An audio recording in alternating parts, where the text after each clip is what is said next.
Assalamualaikum warahmatullahi wabarakatuh.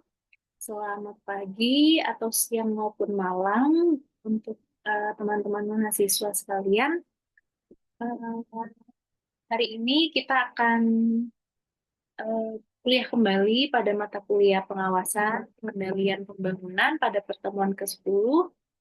Pertemuan ke-10 ini kita akan membahas materi mengenai pengawasan masyarakat desa.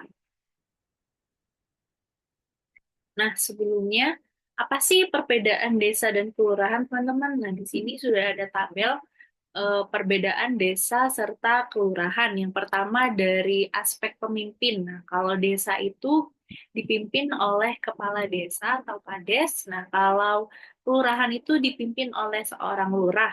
Lalu letaknya biasanya desa itu jauh dari kota, berada di pinggiran kota, kaki gunung, serta pun pantai. Nah, jika kelurahan itu letaknya ada di kota atau kecamatan kota. Nah, kalau desa itu pemimpinnya dipilih oleh rakyat ataupun masyarakat dengan proses demokrasi, yaitu pilkades. Kalau kelurahan itu dipilih oleh bupati maupun wali kota atas usulan dari kecamatannya tersendiri. Lalu status kepegawaiannya, nah kalau seorang lurah itu bukan PNS ya teman-teman. Nah, mohon maaf kalau kepala desa itu bukan PNS karena dipilih oleh masyarakat. Lalu kalau kelurahan itu merupakan PNS ataupun pegawai negeri sipil ataupun sekarang ASN ya. Nah, status jabatan. Status jabatannya itu kalau kepala desa itu merupakan pemimpin desa atau daerah tersebut. Nah, kalau lurah itu merupakan perangkat pemerintah kabupaten atau kota yang bertugas.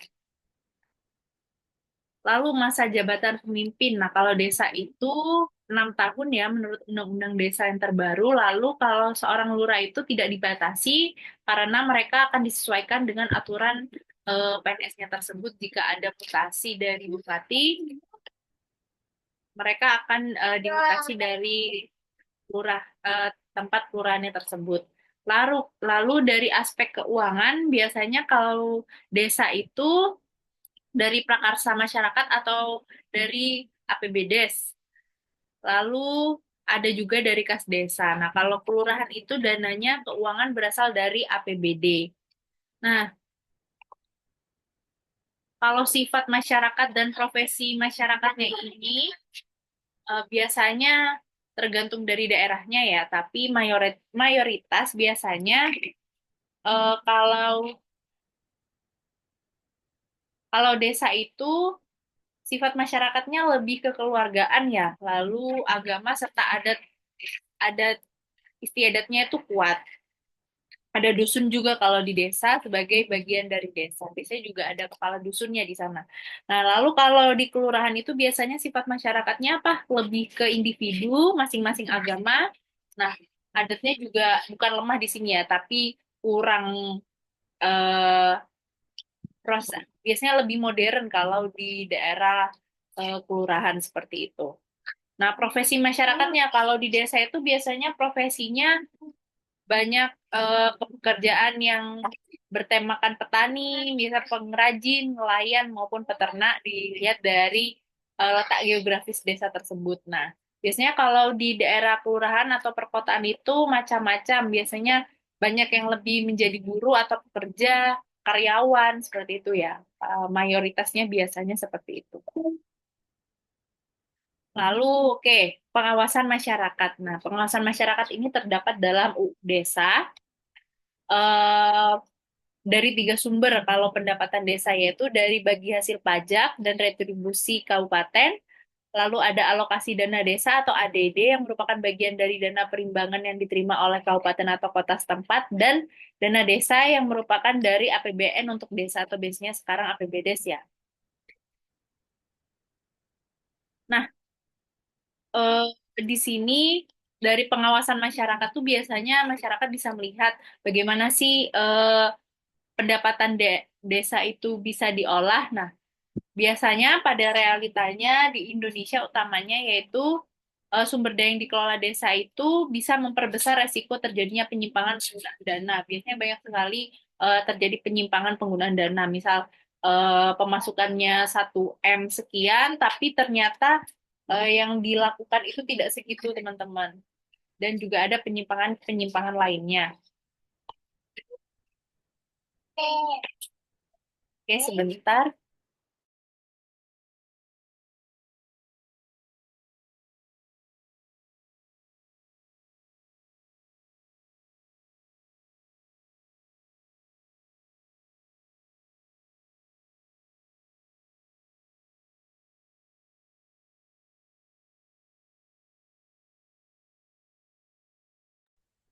Baik, saya lanjutkan. Nah, di pasal 82 dalam Undang-Undang Desa ini menyatakan bahwa hak masyarakat untuk mendapatkan informasi yang terlibat aktif mengawasi pelaksanaan pembangunan. Jadi, masyarakat itu memiliki hak ya untuk mendapatkan informasi dalam pengawasan pelaksanaan pembangunan setempat. Nah, di sini perlu keterlibatan aktif warga desa atau masyarakatnya sendiri dalam pengawasan pembangunan desa serta keuangan desa utamanya ya dalam mendorong akuntabilitas kinerja pemerintah desa. Nah, di sini di Undang-Undang Nomor 14 juga dijelaskan tahun 2008 bahwa dokumen-dokumen desa seperti APBD, RPJM Desa, RKP Desa merupakan dokumen publik yang bisa diakses oleh warga. Jadi masyarakat itu bisa mengakses dokumen-dokumen desa secara terbuka. Lalu pemerintah desa juga merupakan badan publik yang wajib memberikan informasi maupun menyediakan informasi yang dibutuhkan oleh warga. Jadi pemerintah desa itu wajib untuk memberikan informasi apapun informasi itu yang dibutuhkan oleh masyarakat jika masyarakatnya membutuhkan informasi yang hanya tersedia di pemerintah desa. Nah, ini sudah diatur dalam Undang-Undang Nomor 14 Tahun 2008 tentang Keterbukaan Informasi Publik atau KIP. Lalu di sini ada panduan pengawasan pada tahap perencanaan pembangunan desa. Nah, masyarakat ini bisa mengawasi tahap perencanaan pembangunan desa. Apa aja sih yang bisa diawasi? Nah, di sini ada 12 ya, 12 apa aja yang bisa diawasi oleh masyarakat terkait tahap perencanaan pembangunan desa. Yang pertama, apakah desa itu memiliki RPJM desa? Itu bisa diawasi. Lalu yang kedua, apakah penentuan prioritas ini berdasarkan hasil. Oh, mohon maaf. Kita bacanya ini ya, ke bawah ya. Jadi ada 3, teman-teman. Utamanya yaitu apakah desa telah memiliki RPJM desa, lalu apakah penentuan prioritas berdasarkan hasil musyawarah desa, lalu apakah kelompok perempuan dan kelompok masyarakat lainnya itu dapat dilibatkan dalam proses perencanaan ini. Nah, pertanyaan yang pertama yaitu jika iya, untuk periode kapan RPJM desa itu telah dibuat? Nah, apakah warga juga dilibatkan dalam musyawarah desa RPJM desa? Lalu, apakah RPJM desa ini telah disusun dan ditetapkan 3 bulan setelah Kades dilantik atau tidak? Nah, lalu yang terakhir, apakah pada saat penyusunan ini dilakukan penyelarasan dengan prioritas pembangunan kabupaten kota? Nah, prioritas pembangunan kabupaten kota ini biasanya dibuat oleh bupati maupun wakil bupati terpilih. Jadi, setiap bupati itu memiliki prioritas pembangunan kabupaten atau kotanya, sehingga desa itu wajib untuk menyelaraskan RPJM desa dengan prioritas pembangunan kabupaten atau kotanya masing-masing. Lalu yang kedua, apakah penentuan prioritas ini berdasarkan hasil musyawarah desa? Nah, apakah kebutuhan kelompok perempuan anak itu usia 0 sampai 17 tahun, lansia, penyandang disabilitas telah terakomodir dalam program kegiatan tersebut? Nah, apakah desa juga telah memiliki RKP desa? Nah, jika iya, untuk RKP desa tahun berjalan, apakah disusun dan ditetapkan berdasarkan menjadi peraturan desa? Nah, ini harus detail ya teman-teman. Jadi sebenarnya masyarakat itu bisa mengawasi perencanaan pembangunan di desanya masing-masing maupun di desa bukan tempat tinggalnya sendiri agar seluruh komponen kebijakan dan peraturannya bisa selaras dengan prioritas pembangunan, tidak ada terjadi penyimpangan dan lain-lainnya. Lalu yang ketiga yaitu apakah kelompok perempuan dan kelompok masyarakat lainnya ini dilibatkan? Lalu apakah pemerintah provinsi dan kabupaten kota dapat memberikan informasi desa terkait program sektoral yang akan dilaksanakan di desa? Nah, ini harus terbuka ya teman-teman. Jadi masyarakat itu harus tahu. Lalu jika iya, apakah program sektoral yang dilaksanakan di desa itu. Dan yang terakhir, apakah desa memiliki rekap usulan desa yang disampaikan ke pemerintah kabupaten kota untuk dinaik APBD. Nah, jadi desa kan memiliki anggaran dana ya. Nah, itu turunnya dari APBD dan APBN. Jadi desa itu harus memiliki rekap usulan desa. Lalu di sini juga ada pertanyaan pengawasan pada tahap pelaksanaan pembangunan desa. Tahap pelaksanaan ya. Tadi kan tahap proses pembangunan. Lalu ini adalah tahap pelaksanaannya. Di sini ada tiga juga. Yang pertama yaitu apakah jumlah dana desa dalam APBDes ini didasarkan pada informasi dari kabupaten kota, berapa jumlah total pendapatan desa dari dana desa yang diterima pada tahun berjalan. Nah, di sini juga ada apakah jumlah ADD di APBDes berdasarkan atas informasi dari kabupaten kota, berapakah total belanja desa tahun ini, dan terakhir yaitu apakah pemerintah desa menginformasikan kepada masyarakat mengenai program atau kegiatan pembangunan yang akan dilaksanakan. Nah, pemerintah desa tuh harus membuat list apa aja program kegiatan dalam proses pembangunan kepada masyarakat. Lalu yang kedua yaitu berapa jumlah dana desa yang telah diterima hingga saat ini. Nah, ini dana desa ini sangat sangat krusial ya teman-teman. Jadi harus diawasi dengan benar-benar oleh masyarakat utamanya. Lalu berapa jumlah total pendapatan desa dari ADD? Berapa jumlah persentase belanja untuk pemberdayaan masyarakat? Dan apakah warga perempuan dan laki-laki diberikan kesempatan yang sama dalam keterlibatannya di dalam pelaksanaan kegiatan pembangunan? Nah, warga perempuan biasanya ini ya, jadi kelompok minoritas karena biasanya kurang kurang ikut andil dalam pelaksanaan kegiatan pembangunan. Tapi apapun jenis kelaminnya, seharusnya mereka dapat melaksanakan kegiatan pembangunan di desa. Lalu, apakah dana desa diterima oleh desa tepat waktu? Nah, apakah ada kendala dalam proses pencairan dananya? Lalu, apakah dari jumlah tersebut seluruhnya sudah ditransfer atau dicairkan oleh kabupaten kota? Apakah program kegiatan yang akan dilaksanakan merupakan prioritas dari pembangunan RKP desa? Dan yang terakhir, apakah kegiatan dilaksanakan sesuai dengan RAB desa? Seperti itu, teman-teman. Nah, di sini juga ada panduan pengawasan pada tahap pelaporan dan pertanggungjawaban. Ini biasanya pengawasan di tahap akhir dalam proses pembangunan.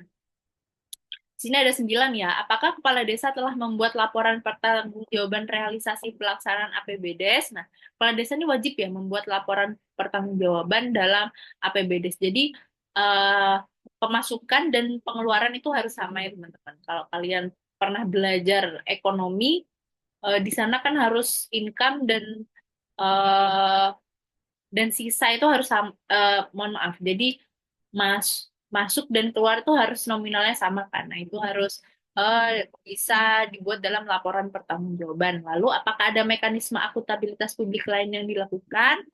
Lalu jika tidak tercapai itu apa alasannya? Nah, lalu yang kedua, apakah laporan pertanggungjawaban ditetapkan oleh peraturan desa? Berapa realisasi pendapatan desa? Apakah tercapai 100%? Berapa realisasi belanja desa? Apakah tercapai 100%? Kalau tidak, biasanya ada alasannya ya. Lalu, apakah laporan pertanggungjawaban realisasi pelaksanaan APBD diinformasikan kepada masyarakat? Jika tidak, dari sumber pendapatan desa yang mana yang tidak tercapai? Apakah kabupaten atau kota mendampingi dalam proses penyusunan laporan pertanggungjawaban? Nah, jadi kabupaten kota itu wajib ya dalam mendampingi desa membuat laporan pertanggungjawaban. Nah, tahapan tindak lanjut pengawasan dari masyarakat yang pertama yaitu membuat laporan hasil pengawasan dalam bentuk pointer temuan. Nah, lalu memilah mana temuan yang terkait dengan kebijakan atau urusan pemerintah desa dan mana kebijakan yang terkait dengan kabupaten kota. Misalnya terkait dengan kabupaten kota adalah keterlambatan penerimaan dana desa yang diakibatkan regulasi di tingkat kabupaten yang belum siap. Nah, ini contoh kasus keterlambatan dari kabupaten kotanya sendiri ya. Sehingga penerimaan dana desa ini juga jadi mundur seperti itu. Lalu yang ketiga, membuat rekomendasi yang ditujukan kepada pemerintah desa dan rekomendasi yang ditujukan kepada pemerintah kabupaten kota. Lalu yang keempat, menyampaikan hasil temuan dan rekomendasi kepada LPM desa. Nah, hasil temuan ini diatur ya dalam Permendagri nomor 18 tahun 2018 tentang lembaga kemasyarakatan desa dan lembaga adat. Lalu bisa dilakukan FGD yang nomor 5 dengan pemangku kepentingan, dengan stakeholder yang untuk mengklarifikasi hasil pengawasan di tingkat desa ini. Lalu disampaikan temuannya kepada SKPD yang ada di kabupaten kota. Lalu melakukan audiensi dengan kepala desa dan UPD terkait untuk penyampaian temuan dan rekomendasi hasil pengawasan. Nah, yang terakhir yaitu tahapannya mengawal terus perkembangan tindak lanjut rekomendasi hasil pengawasan yang telah disampaikan kepada kepala desa. Jadi ini adalah tindak lanjut pengawasan yang bisa dilakukan oleh masyarakat terhadap pengawasan desa. Nah, di sini ada 3 model pengawasan masyarakat desa. Yang pertama yaitu pengawasan langsung.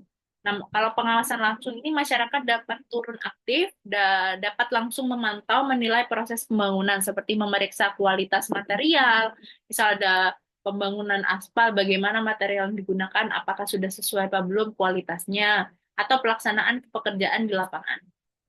Lalu ada pengawasan partisipatif, masyarakat yang dapat dilibatkan dalam rapat-rapat perencanaan, evaluasi, maupun proyek pembangunan. Nah, biasanya rapat perencanaan misalnya ada musrenbang seperti itu. Nah, masyarakat ini bisa turut aktif dalam proses pengawasan partisipatif. Lalu yang terakhir yaitu pengawasan melalui forum ataupun lembaga desa. Nah, beberapa desa ini memiliki lembaga maupun forum seperti ada BPD, Badan Permusyawaratan Desa, yang memiliki peran dalam pengawasan pembangunan di desa seperti itu. Jadi masyarakat bisa mengikuti forum BPD kalau ada di desanya atau forum-forum yang diadakan oleh pemerintah desa. Nah, apa sih peran dan fungsi masyarakat dalam pengawasan? Yang pertama yaitu partisipasi dalam perencanaan. Jadi masyarakat desa itu berhak memberikan masukan dan menyampaikan kebutuhan mereka dalam proses perencanaan pembangunan desa untuk mewujudkan desa yang lebih baik dan maju ya. Lalu pemantauan dan evaluasi. Nah, setelah pembangunan dimulai, masyarakat ini dapat memantau pembangunan agar sesuai dengan rencana yang telah didiskusikan dalam forum sebelumnya.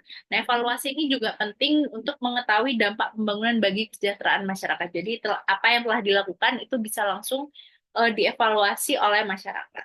Lalu yang ketiga yaitu melaporkan ketidaksesuaian atau penyimpangan. Nah, masyarakat tuh dapat melapor ya teman-teman jika terdapat indikasi penyimpangan, misal dalam anggaran, kualitas pekerjaan maupun waktu pelaksanaannya sendiri.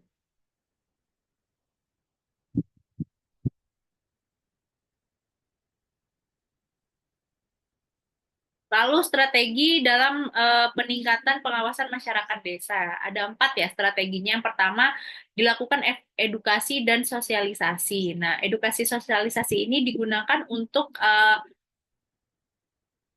pengawasan dan hak-hak masyarakat dalam proses pembangunan dan untuk melaporkan ketidaksesuaian yang terjadi di lapangan. Lalu ada peningkatan kapasitas.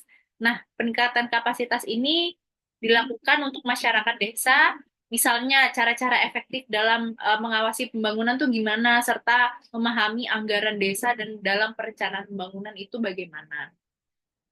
Lalu yang ketiga yaitu fasilitasi akses informasi. Nah, pemerintah desa itu harus memberikan akses informasi yang sangat jelas dan sangat terbuka untuk masyarakat. Misalnya bisa dalam media sosial. Jadi pemerintah desa bisa membuat akun misal Instagram mereka lalu bisa mengakses informasi agar masyarakat bisa mengakses informasi secara terbuka. Lalu pemanfaatan teknologi. Menggunakan teknologi untuk memudahkan masyarakat dalam melaporkan, memantau pembangunan seperti memakai aplikasi maupun media sosial. Ini juga termasuk dalam keterbukaan informasi bagi masyarakat desa. Oke, jadi dari materi ini teman-teman sudah bisa memahami ya bagaimana proses pengawasan masyarakat dalam pembangunan di daerah desa seperti itu. Lalu di sini saya akan menampilkan video. Nah, teman-teman dalam video ini bisa melakukan analisis dengan tugas ya. Jadi di sini ada tugas individu. Silakan teman-teman analisis video yang akan tayang sebentar lagi. Nah, menurut teman-teman tuh bagaimana sih terhadap kasus tersebut? Apa sih relevansinya dengan pengawasan masyarakat desa? Nah, teman-teman bisa menjawab itu di essay teman-teman, minimal bisa dibuat dalam 3 halaman. eh, Biar teman-teman nggak bingung ya. Di sini sudah saya tetapkan halamannya A4, marginnya 222 dan lain sebagainya. Nah, teman-teman Esainya bisa dikirimkan melalui Google Classroom. Google Classroom di tugas individu ya, tugas individu satu dengan format nama dan NPM menggunakan MS Word ataupun PDF tanpa plagiat ya teman-teman. Jadi originalitas dari teman-teman sendiri nanti saya cek. Nah, tugas ini bisa dikirimkan paling lambat hari Jumat tanggal 2 Mei jam sebelum jam 12 malam ya. Jadi sebelum berganti hari Sabtu. Nah, jika terlambat bisa ada pengurangan nilai. Nah, berikut videonya silahkan teman-teman bisa pahami ya.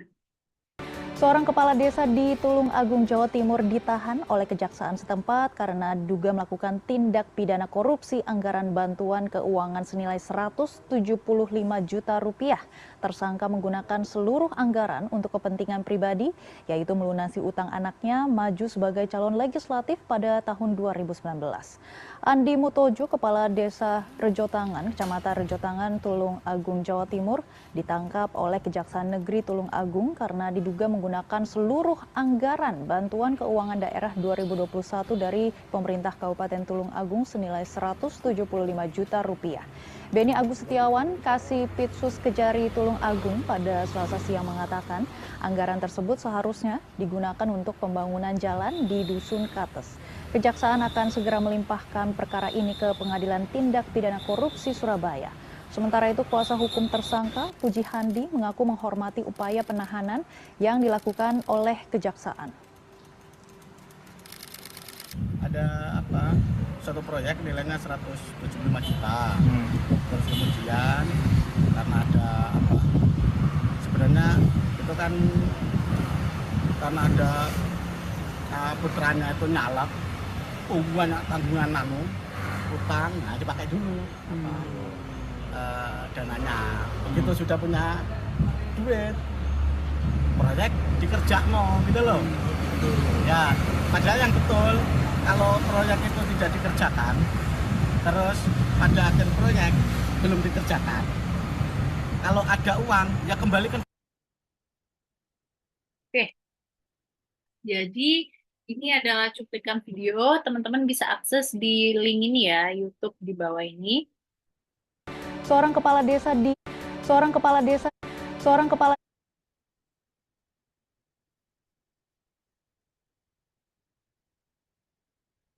Saya coba cek Google Classroom-nya ya.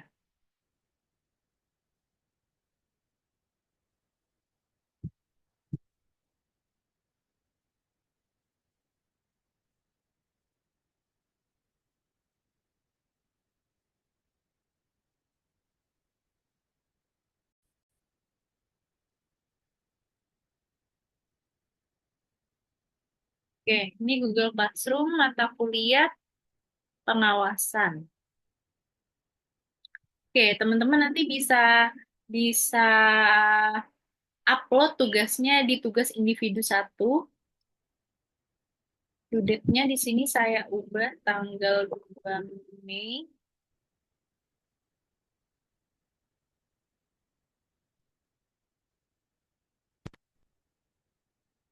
Jam 11.59 PM. Tugas individu satu. Yang kelas D, lalu kelas E juga saya bantu ubah.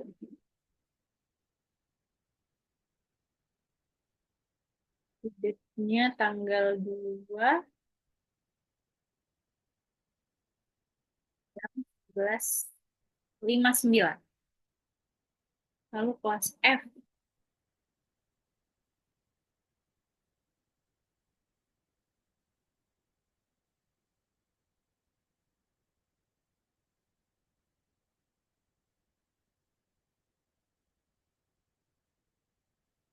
Oke, silakan teman-teman bisa upload nanti hasil tugasnya melalui Google Classroom ya, kelas DEF di tugas individu satu menggunakan format MS Word maupun PDF.